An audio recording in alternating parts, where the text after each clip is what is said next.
Hello guys, अब सभी का स्वागत है BTTH की लेटेस्ट एपिसोड में। और अगर वीडियो अच्छा लगे तो वीडियो को एक लाइक एंड चैनल को सब्सक्राइब कर देना। तो चलिए वीडियो को शुरू करते हैं। तो नेक्स्ट एपिसोड की शुरुआत यहाँ पर बिल्कुल उसी सीन से शुरू होती है जहाँ पर हम देखते हैं कि मास्टर ज़ाओ जुआन ज़ावियन और मिस जुनीर को अपने साथ एक तालाब के पास ले आया था, जहाँ पर आते हुए मास्टर ज़ाओ जुआन ज़ावियन को बताता है कि यही है वो जगह जहाँ आखिरी बार ज़ाओ क्लैन का एंशिएंट ब्लड लाइन मेरी बॉडी में पास आउट किया गया था। यहीं पर हमारे ज़ाओ क्लैन का थोड़ा बहुत डोडी एंशिएंट ब्लड लाइन अभी भी मौजूद है, जिससे मास्टर ज़ाओ जुआन आगे की तरफ बढ़ते हुए फौरन से अपने हेवनली क्लैन मार्क को एक्टिवेट करके समन करने लगे। और इस एंशिएंट ब्लड लाइन के पूल में आते साथ ही पूरा की पूरा पूल ही रेड हो गया था, जो देखकर तो ज़ावियन भी थोड़ा सा सरप्राइज हो गया क्योंकि ये ब्लड कम नहीं था। दूसरी तरफ मास्टर ज़ाओ जुआन भी पीछे की तरफ मुड़कर ज़ावियन की तरफ देखते हुए कहता है कि ज़ावियन चलो आगे आओ और हमारे ज़ाओ क्लैन की आखिरी बचे हुए डोडी एंशिएंट ब्लड लाइन को अब्सॉर्ब कर लो। जो सुनकर ज़ावियन बिल्कुल ऐसे ही करता है। वो यहाँ पर मिस जुनीर से कह रहा था कि तुम यहीं पर रुककर मेरा इंतजार करो, और वो खुद जम करते हुए फौरन से तालाब के बीच में आकर कल्टीवेशन फॉर्म में बैठ गया, जिसके साथ ही एंशिएंट ब्लड इनहेरिटेंस प्रोसेस शुरू हो जाता है। इस प्रोसेस के दौरान हम देखते हैं कि अचानक ही ज़ावियन की बॉडी से उसका ब्लड निकलकर बाहर की तरफ जाना शुरू हो गया, जिस प्रोसेस में ज़ावियन को काफी ज्यादा तकलीफ हो रही थी क्योंकि उसकी बॉडी के अंदर मौजूद वेन्स शटर डाउन हो रहे थे और उसके अंदर से ब्लड तेजी के साथ निकलते हुए बाहर आ रहा था। यहाँ पर ज़ावियन को तकलीफ में देखकर मिस जुनीर भी थोड़ा सा परेशान हो गई, लेकिन दूसरी तरफ मास्टर ज़ाओ जुआन उसे कहता है कि शांत हो जाओ, ये इस इनहेरिटेंस प्रोसेस का हिस्सा है। पहले ज़ावियन की बॉडी से सारा के सारा ब्लड बाहर जाएगा, उसके बाद बाहर की तरफ मौजूद जितना भी पावरफुल एंशिएंट ब्लड लाइन होगा वो सारे के सारा ज़ावियन की बॉडी के अंदर समा जाएगा। इसी तरह से ज़ावियन को एंशिएंट ब्लड लाइन की इनहेरिटेंस मिलेगी। मगर ये प्रोसेस बिल्कुल भी आसान काम नहीं था क्योंकि ज़ावियन को इस प्रोसेस में बेइंतहा तकलीफ हो रही थी। वो कैसे कैसे इस तकलीफ को बर्दाश्त कर रहा था, मगर चूँकि यहाँ ज़ावियन की बॉडी से काफी ज्यादा खून बह चुका था तो इसी वजह से ज़ावियन को कमजोरी महसूस होने लगी और उसकी आंखों के सामने अंधेरा आने लगा था। लेकिन दूसरी तरफ मास्टर ज़ाओ जुआन ज़ावियन को आवाज देते हुए कहता है कि खबरदार, चाहे कुछ भी हो जाए तुम बेहोश नहीं हो सकते क्योंकि ज़ाओ क्लैन के पास तुम ही बस आखिरी उम्मीद हो।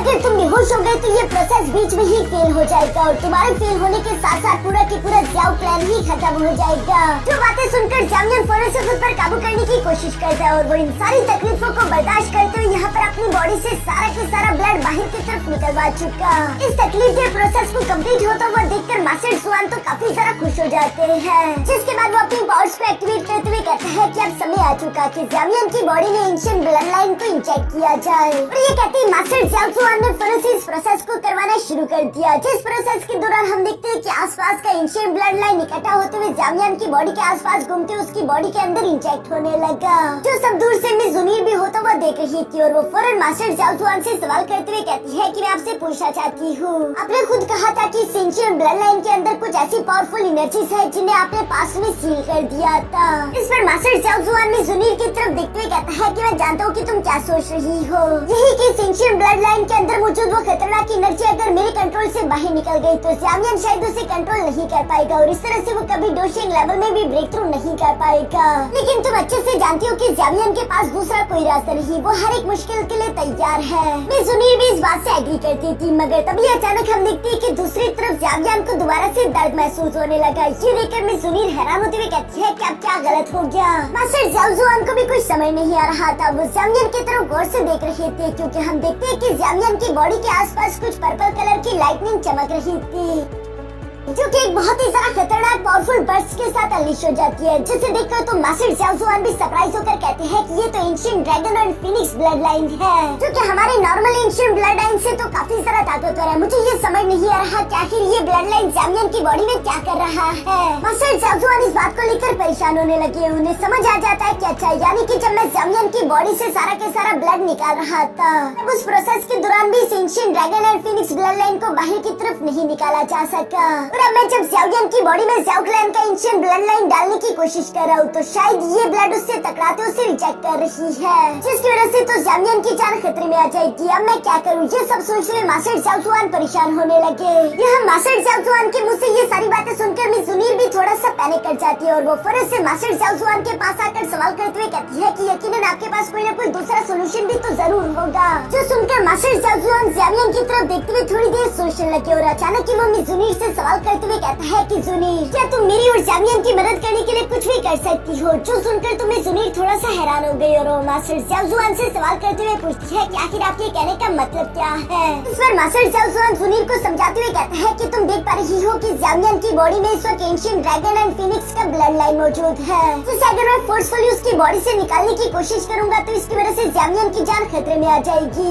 लेकिन दूसरी तरफ हमारी ज़ाओ क्लैन का अकेला एंशिएंट ब्लड लाइन काफी नहीं कि वो यहाँ पर ancient Phoenix and dragon blood line का मुकाबला कर सके। अगर उस ब्लड लाइन को सप्रेस करना है तो हमें उसके लिए और एंशिएंट क्लैंस का भी ब्लड लाइन चाहिए होगा, यानी कि जुनीर, मुझे तुम्हारा एंशिएंट ब्लड लाइन चाहिए। जो सुनकर तो मैं जुनीर भी हैरान हो गई थी और वो मास्टर ज़ाओजुआन से कहती है कि इसका मतलब क्या आप दो अलग अलग एंशिएंट क्लैंस के ब्लड लाइन को मिक्स करके जामियन की बॉडी में रखवाना चाहते हो? इस पर मास्टर ज़ाओजुआन जवाब देते हुए कहते हैं कि हाँ, सिर्फ यही तरीका है एंशिएंट ड्रैगन एंड फिनिक्स। जवाब देते हुए कहते हैं कि हाँ, सिर्फ यही तरीका है ancient dragon and phoenix blood line को सप्रेस करवाने का, और ऐसा करने के बाद जामियन की पावर पहले से भी ज्यादा इंक्रीज कर जाएगी। यहाँ पर जामियन को बचाने के लिए हम देखते हैं कि मिस जुनीर फौरन से एग्री हो जाती है और वो मास्टर ज़ाओजुआन से कहती है कि अगर यही मामला है तो फिर तो आप जो कहोगे मैं वो करने के लिए तैयार हूँ। जो सुनकर तो मास्टर ज़ाओजुआन भी खुश हो गई। वो मिस जुनीर से कहती है कि मैं, ज़ावियन और पूरा की पूरा ज़ाओ क्लैन हमेशा तुम्हारा एहसानमंद रहेगा और मैं तुम्हारा इसके लिए शुक्रिया भी अदा करता हूँ। जिस पर मिस जुनीर जवाब देते हुए कहती है कि शुक्रिया की कोई जरूरत नहीं, क्योंकि आप अच्छे से जानते हैं कि अगर ये ज़ावियन के लिए ना होता तो मैं कभी भी इस बात के लिए एग्री नहीं होने वाली थी।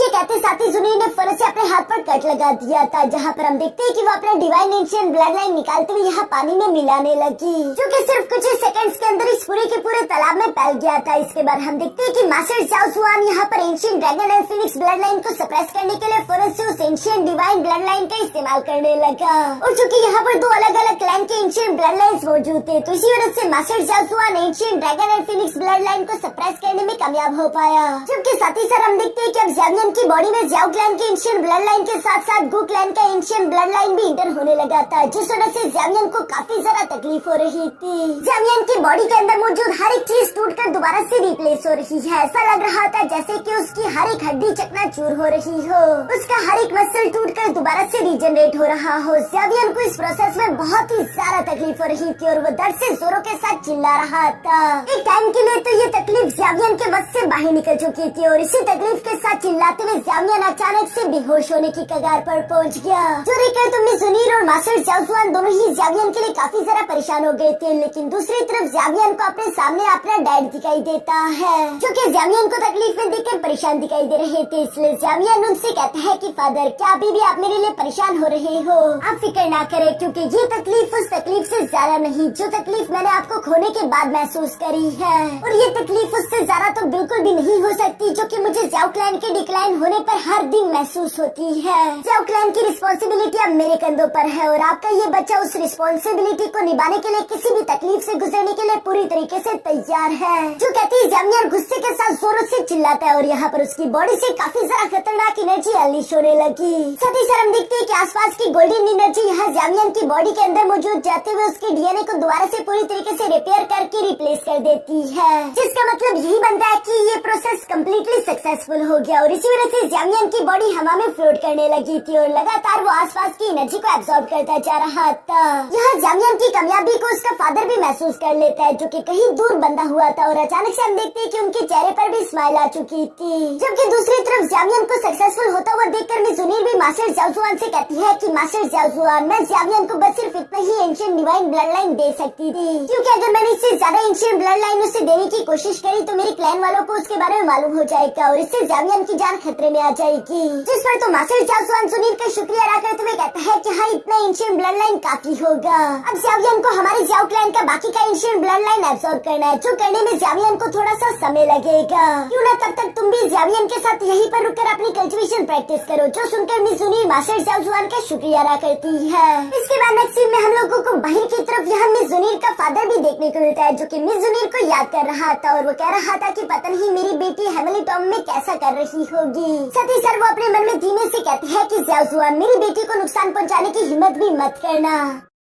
इसके बाद हम लोगों को एक साल बाद रात के हेमली टाउन का सीन दिखाया जाता है, जहाँ पर हम देखते हैं कि ज़ामियन का लेवल ब्रेक थ्रू होने वाला था, जो देखकर तुम्हें जुनीर भी काफी ज्यादा खुश हो गई। मगर इस वक्त मौजूद ज़ामियन की बॉडी के अंदर मौजूद एनर्जी का प्रेशर काफी ज्यादा खतरनाक था, जो कि स्पेस तक को छीन रहा है। ऐसा लग रहा था कि ज़ामियन डायरेक्टली डोजुन के 9 स्टार में ब्रेक थ्रू कर जाएगा, जो कि वैसे ज़ामियन के लिए अच्छा नहीं था। मैं जुनीर परेशान होते हुए कह रही थी कि ज़ामियन अगर इतनी जल्दी बड़े लेवल में ब्रेक थ्रू कर गया तो इस वजह से ज़ामियन हमेशा हमेशा के लिए उस लेवल पर स्टक होकर रह जाएगा। लेकिन दूसरी तरफ मास्टर ज़ाओजुआन में जुनीर को समझाते हुए कहते हैं कि तुम फिक्र मत करो। हाँ, बेशक ज़ामियन की बॉडी में इस वक्त एनर्जी का सर्ज बहुत ही ज्यादा हाई है, लेकिन मैं अच्छे से जानता हूँ कि ज़ामियन हार नहीं मानता और वो अपनी विल पावर्स का इस्तेमाल करते हुए यकीनन इस एनर्जी को सप्रेस कर देगा। जो बात बिल्कुल सही भी थी, क्योंकि हम देखते हैं कि ज़ामियन ने धीरे धीरे करके उस एनर्जी को स्टेबल करते हुए सप्रेस करना शुरू कर दिया था और यहाँ पर आखिरकार हम देखते हैं कि ज़ामियन का लेवल ब्रेक थ्रू हो गया, जो देखकर मास्टर ज़ाओजुआन मुस्कुराते हुए कहते हैं कि डोजुन का 8 स्टार ये ज्यादा बुरा नहीं है, ज़ामियन इस एनर्जी को कंट्रोल कर पाएगा। दूसरी तरफ हम देखते हैं कि अपना लेवल ब्रेक थ्रू करने के बाद ज़ामियन भी होश में आते हुए खुश होकर फन से जंप करते हुए जुनीर और मास्टर ज़ाओजुआन के पास आ गया, जहाँ पर ज़ामियन मास्टर ज़ाओजुआन से कह रहा था कि आपके डिसेंडेंट ने आपको निराश नहीं किया। दूसरी तरफ जुनीर भी ज़ामियन को कांग्रेचुलेशन बोल रही थी। इसके बाद हम देखते हैं कि मास्टर ज़ाओजुआन ज़ामियन से कहता है कि ज़ामियन, मैंने तुम्हारे दिल की गहराई में एक न्यू ब्लड लाइन का बीज बो दिया है, जिसे तुम्हें हर हाल में प्रोटेक्ट करना होगा, क्योंकि जब तुम 2D लेवल में ब्रेक थ्रू करना चाहोगे तो ये तुम्हारी काफी ज्यादा मदद कर सकता है। जिस पर तो ज़ामियन भी हमें सर हिलाते हुए कहता है कि ठीक है, मैं सब समझ गया। इसके बाद हम देखते हैं कि मास्टर ज़ाओजुआन ने यहाँ पर ज़ामियन को हेमली 3 में सीरियस चेंज ट्रांसफॉर्मेशन टेक्निक का आखिरी पार्ट भी देना शुरू कर दिया था, जिसे देते हुए मास्टर ज़ाओजुआन ज़ामियन से कहते हैं कि इसे अच्छे से कल्टीवेट कर लो, क्योंकि इसका इस्तेमाल करते और एंशिएंट ब्लड लाइन का इस्तेमाल करते हुए तुम अपने क्लैन पैटर्न के फुल पावर का इस्तेमाल कर पाओगे। जो सब कहने के बाद मास्टर ज़ाओजुआन यहाँ से जाते हुए कहता है कि मेरा काम पूरा हुआ, मैं तुम्हारे रास्ते में रुकावट नहीं बनूंगा, तुम कल्टीवेशन प्रैक्टिस करते हुए जल्द से जल्द अपनी कल्टीवेशन को इम्प्रूव करो। सुनकर ज़ामियन और जुनीर दोनों ही बिल्कुल ऐसे ही करते हैं। इसके बाद हम लोगों को कुछ महीने बाद का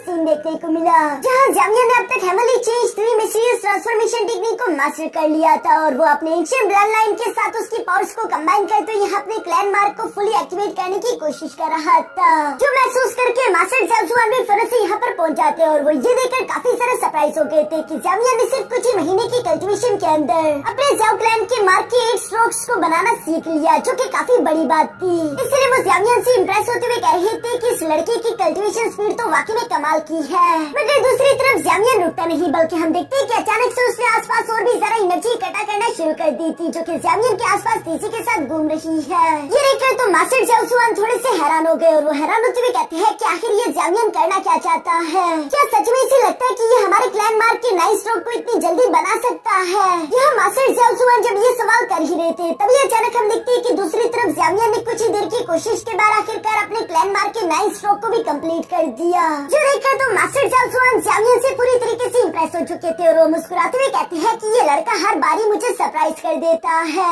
इस लड़के के साथ रहना तो हर एक दिन ही सरप्राइजिंग होगा। जिस पर जुनीर जवाब देते हुए कहती है कि हाँ, ज़ामियन बचपन से बिल्कुल ऐसा टैलेंटेड है। दूसरी तरफ ज़ामियन भी अपने क्लैन मार्क की प्रैक्टिस करने के बाद तेजी से मूव करते हुए फौरन से यहाँ मास्टर ज़ाओजुआन के सामने आ जाता है, जहाँ पर वो उनका शुक्रिया अदा करते हुए कह रहा था कि मास्टर, ये टेक्निक मुझे देने के लिए आपका बहुत बहुत शुक्रिया। Complete हेमली 3 mysterious change transformation technique को प्रैक्टिस करने की वजह से मैं अब आसानी के साथ अपने क्लैन मार्क को एक्टिवेट कर सकता हूँ। जिस पर मास्टर ज़ाओजुआन ज़ामियन को बताता है कि एक दिन ऐसा जरूर आएगा जब तुम क्लैन मार्क को पूरी तरीके से परफेक्ट कर लोगे, उसके बाद तो तुम्हें हेमली 3 मिस्टीरियस चेंज ट्रांसफॉर्मेशन टेक्निक को एक्टिवेट करने की जरूरत ही नहीं पड़ेगी, क्योंकि इस दुनिया की सबसे ज्यादा पावरफुल सीक्रेट टेक्निक कोई और नहीं बल्कि क्लैन मार्क ही होता है। ये सब कहते हुए अचानक से मास्टर ज़ाओजुआन ने यहाँ पर ज़ामियन की रिंग में कुछ अजीब महसूस किया, इसलिए वो फौरन उसे बाहर की तरफ निकाल लेते हैं, जो देखकर तो ज़ामियन भी हैरान होते हुए मास्टर ज़ाओजुआन से सवाल करके पूछता है कि क्या हुआ एंसेस्टर, क्या कुछ गड़बड़ है? दूसरी तरफ मास्टर ज़ाओजुआन उस इंसेक्ट को देखते हुए बताते हैं कि ये तो एंशिएंट डिवोरिंग इंसेक्ट्स की क्वीन है, जो कि कम से कम बानशिंग लेवल की एग्जिस्टेंस के बराबर होगी। ये सुनकर तो ज़ामियन शॉक हो गया था और वो हैरान होते हुए कहता है कि बानशिंग लेवल की एग्जिस्टेंस मेरे पास थी और मुझे इसके बारे में मालूम ही नहीं था। दोस्तों, ये क्वीन उसी क्रिस्टल के अंदर से निकली है, जो कि ज़ामियन ने जब वो क्रिस्टल बैरियर तोड़ा था तो उसके अंदर ज़ामियन को एक रेड कलर का क्रिस्टल मिला था और ज़ामियन ने उसे फौरन से अपने स्टोरी रिंग के अंदर रख लिया था। और अगर मास्टर ज़ाओजुआन ने इसे यहाँ पर महसूस न किया होता तो फ्यूचर में इसकी वजह से जामियन की जान भी जा सकती थी। इसलिए जामियन यहाँ पर मास्टर जाओ जुआन का शुक्रिया अदा कर रहा था, जिस पर मास्टर जाओ जुआन जवाब देते हुए कहता है कि बेशक ये चीज काफी जरा खतरनाक है, लेकिन हाँ इसका इस्तेमाल करते हुए मैं तुम्हारे लिए काफी जरा पावरफुल एंशिएंट इंसेक्ट टेम्परर आर्मर भी बना सकता हूँ, जो आर्मर इतना ज्यादा स्ट्रॉन्ग होगा कि वो बानशिंग लेवल के अटैक्स को तो आसानी के साथ बर्दाश्त कर सके। जब तुम्हारा हेवनली टॉम को जाने का समय आ जाएगा तो उससे पहले मैं तुम्हें ये आर्मर दे दूंगा। तब तक जामियन क्यों न तुम हुन क्लैन के उन 2 नमूनों को जाकर उनको मजा चखाओ। ऐसा समझो कि जाओ क्लैन का एंशिएंट ब्लड लाइन हासिल करने के बाद ये तुम्हारा फर्स्ट ट्रायल एग्जाम होगा। जो सुनकर तो जामियन भी मुस्कुराते हुए जवाब देकर कहता है कि हाँ वैसे ही मैं उन लोगों के साथ अपना हिसाब चुकता करना चाहता था। यहाँ पर जामियन हुनिया और हुन्नी की बात कर रहा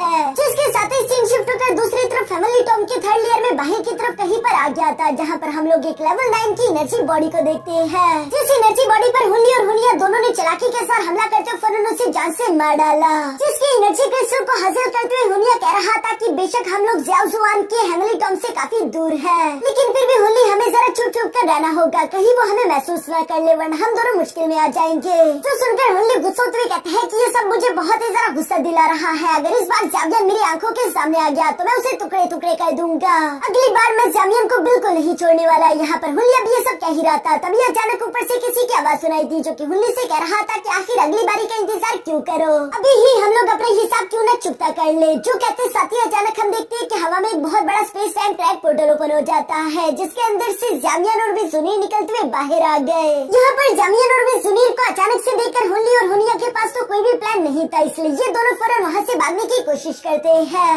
मगर जामियन इन्हें भागता हुआ देखकर कहता है कि इतनी भी जल्दी भागने की क्या है, और ये कहती वो तेजी के साथ मूव करते फौरन इन लोगों के सामने आ गया। जो देखकर हुन्नी अपने वेपन्स का इस्तेमाल करते हुए जामियन पर अटैक करने की कोशिश करता है, मगर दूसरी तरफ हम देखते हैं कि जामियन ने काफी कूल तरीके से सिर्फ एक ही हाथ का इस्तेमाल करते उस वेपन अटैक को रोक दिया था। जो अटैक वैसे तो काफी ज्यादा पावरफुल था, लेकिन जामियन के सामने अब ये कुछ नहीं। जामियन भी मुस्कुराते हुए हुन्नी से कहता है कि 2 साल की कल्टीवेशन करने के बावजूद भी तुमने तो जरा सा भी इम्प्रूवमेंट नहीं किया, ये तो काफी ज्यादा डिसअपॉइंटिंग है। जो सुनकर हुन्नी अपने दूसरे वेपन से जामियन पर हमला करने की कोशिश करता है, जिसे तो जामियन ने सिर्फ एक ही पंच में डिस्ट्रॉय कर दिया। साथ ही साथ जामियन का वो पंच सीधा जाते हुए हुन्नी की बॉडी से भी टकरा जाता है, और जामियन के इस पंच का अटैक इतना ज्यादा खतरनाक था कि हुन्नी सीधा उड़ते हुए जमीन से जा लगा, जहाँ जिस अटैक की वजह से हुन्नी के अंदर के ऑर्गन पूरी तरीके से शैटर हो चुके थे, और वो यहाँ पर अपनी आखिरी सांसें लेते हुए कहते हैं कि ये इम्पॉसिबल है, तुम इतनी जल्दी 8 स्टार डोजो लेवल पर कैसे पहुँचे, और इसी के साथ हुन्नी की वहीं पर मौत हो गई। जो देखकर तो जामियन मुस्कुरा रहा था। दूसरी तरफ हुनिया ये सब देखते हुए कहता है कि फिक्र मत करो हुन्नी, मैं बाद में तुम्हारा बदला जरूर लूंगा।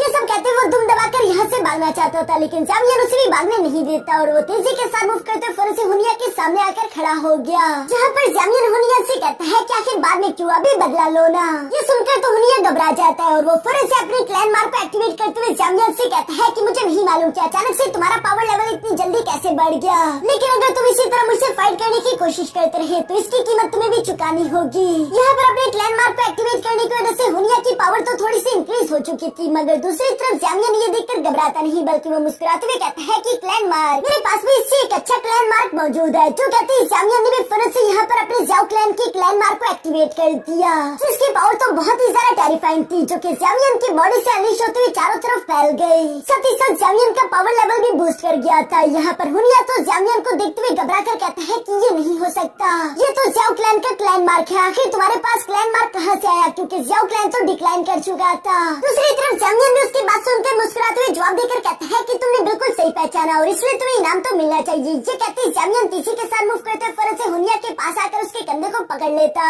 है, और साथ ही साथ हम देखते हैं कि जामियन ने अपनी एनर्जी अनलीश करना शुरू कर दी थी, जिस एनर्जी को तो हुनिया बर्दाश्त नहीं कर पा रहा था, क्योंकि ये पावर वाकई में काफी ज्यादा देर हवा में फ्लोट करते हुए काफी कूल तरीके से कहता है कि फिक्र मत करो, जल्दी मैं हुन क्लैन के बाकी के लोगों को भी जान से मारकर तुम्हारे पास भिजवा दूंगा, ताकि तुम लोग अकेले बोर ना हो। इसके बाद जामियन और सुनील वापस से जाओजुआन की टॉम पहुंच जाते हैं, जहाँ पर आते ही जाओजुआन उनकी तरफ देखते हुए कहता है तो तुम दोनों वापस आ गए, ये लो जाओजुआन कैच करो। और ये कहती मास्टर जाओजुआन ने फौरन से एंशिएंट इंसेक्ट एम्परर आर्मर यहाँ जावियन के हवाले कर दिया था, जिसके बारे में मास्टर जाजुआन कहता है कि अब तुम लोगों के पास हेवनली टॉम में ज्यादा समय नहीं बचा, इसलिए मैंने जल्दी से जल्दी इस आर्मर को तुम्हारे लिए क्रिएट कर दिया, क्योंकि तुम दोनों के जाने का वक्त काफी ज्यादा करीब आ चुका है। पता नहीं आखिर ये 3 साल इतनी जल्दी कैसे गुजर गए। जावियन भी मास्टर जाजुआन की ये बातें सुनकर थोड़ा सा इमोशनल हो गया था और वो मास्टर जाजुआन से सवाल करते हुए कहता है कि मास्टर, क्या हमारे जाने के बाद आप यहाँ पर इसी तरह से एग्जिस्ट करोगे? जिस पर मास्टर जाजुआन जवाब देते हुए कहता है कि हाँ, एक एनर्जी फॉर्म में एग्जिस्ट करने का यही अंजाम होता है। मैं हेवनली टॉम से बाहर नहीं जा सकता।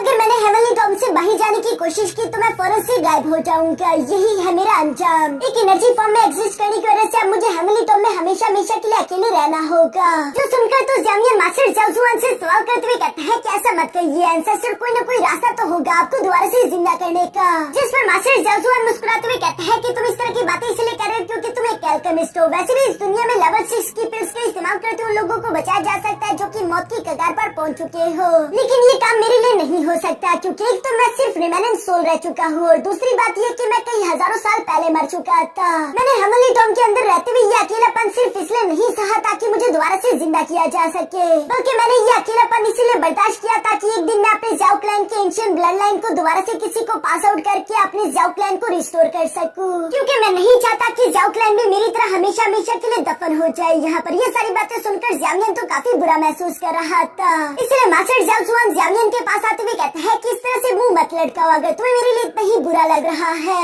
तो अपनी कल्टिवेशन पर ध्यान देते हुए अपनी पूरी जान लगा दो ताकि तुम किसी न किसी दिन डोडी लेवल में ब्रेक थ्रू कर सको। शायद उस दिन तुम्हें मुझे जिंदा करने का कोई रास्ता भी मिल जाए। ये सारी बातें सुनकर जावियन मास्टर जाजुआन से वादा करते हुए कहता है कि फिक्र ना करे, अगली बार जब मैं यहाँ पर आऊंगा तो मैं वादा करता हूँ कि उस बार मैं डोशिंग लेवल पर हूँगा। जो सुनकर मास्टर जाजुआन भी जवाब देते हुए कहते हैं कि हाँ, मुझे तुम पर पूरा यकीन है। इसी के साथ हम देखते हैं कि जावियन और मिजुनीर की बॉडी ने चमकना शुरू कर दिया था, यानी कि इन दोनों का हेवनली टॉम के अंदर समय पूरा हो चुका है। इसलिए मास्टर जाजुआन इन दोनों से अलविदा कहने लगे। दूसरी तरफ जुनीर और जावियन भी यहाँ मास्टर जाजुआन को रिस्पेक्ट पेश करते हुए कहते हैं कि ठीक है एंसेस्टर, अपना ख्याल रखना। जो कहते साथ ही ये दोनों वहाँ से गायब हो जाते हैं। इन दोनों के जाने पर मास्टर जाजुआन काफी ज्यादा दुखी दिखाई दे रहे थे। वो अपने थ्रोन पर जाकर बैठते हुए कहते हैं कि कितना ज्यादा सन्नाटा हो गया, यानी कि मास्टर जाजुआन को जुनीर और जावियन का साथ यहाँ पर अच्छा महसूस हो रहा था। और इसी सीन के साथ हमारा ये एपिसोड यहीं पर खत्म हो जाता है।